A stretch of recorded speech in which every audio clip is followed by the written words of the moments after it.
presented by MRS Music.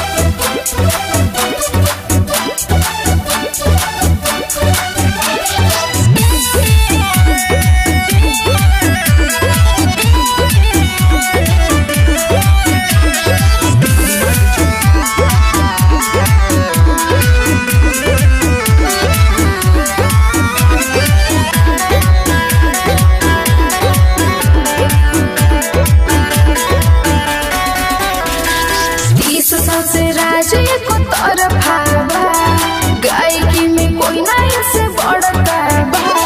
30 साल से राजे को तरफा गायकी में कोई नहीं से बढ़ता बा। 5 जनवरी याद कोइले बानी अंगरी पे हम होगिन के और के कलैनी बारा का हम कीन के जन्मदिन बधाई पवन सिंह के। और के कलैनी बारा का हम कीन के जन्मदिन बधाई पवन सिंह के।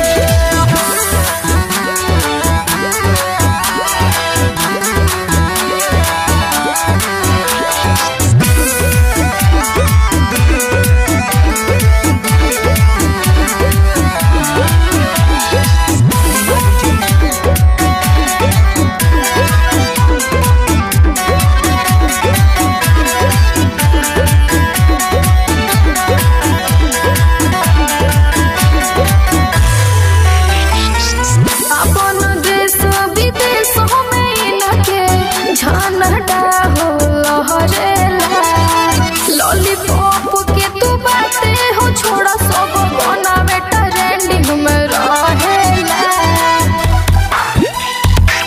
केतनो के हो गाई पवन ना हो पाई।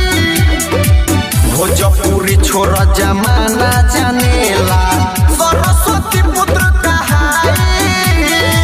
ऐसे केहू भूल हो जाई आज है शुभ दिन के। और के कलैनी बारा का हम कीन के जन्मदिन बधाई पवन सिंह के। और के कलैनी बारा का हम कीन के जन्मदिन बधाई पवन सिंह के।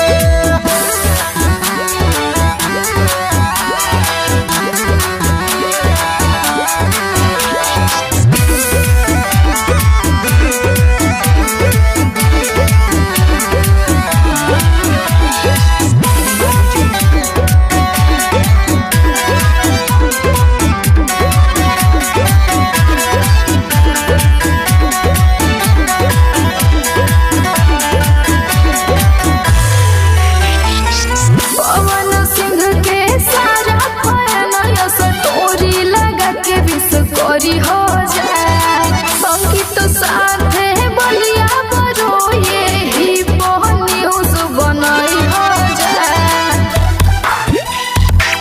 आज जन्मदिन हटे हमार पवन भैया के। हैप्पी बर्थडे कहल जाई नंबर 1 गबैया के। एक कटाई मिठाई बटाई चलल जाई नया ड्रेस पहिन के। और के कलैनी बारा का हम कीन के जन्मदिन बधाई पवन सिंह के। और के कलैनी बारा का हम कीन के जन्मदिन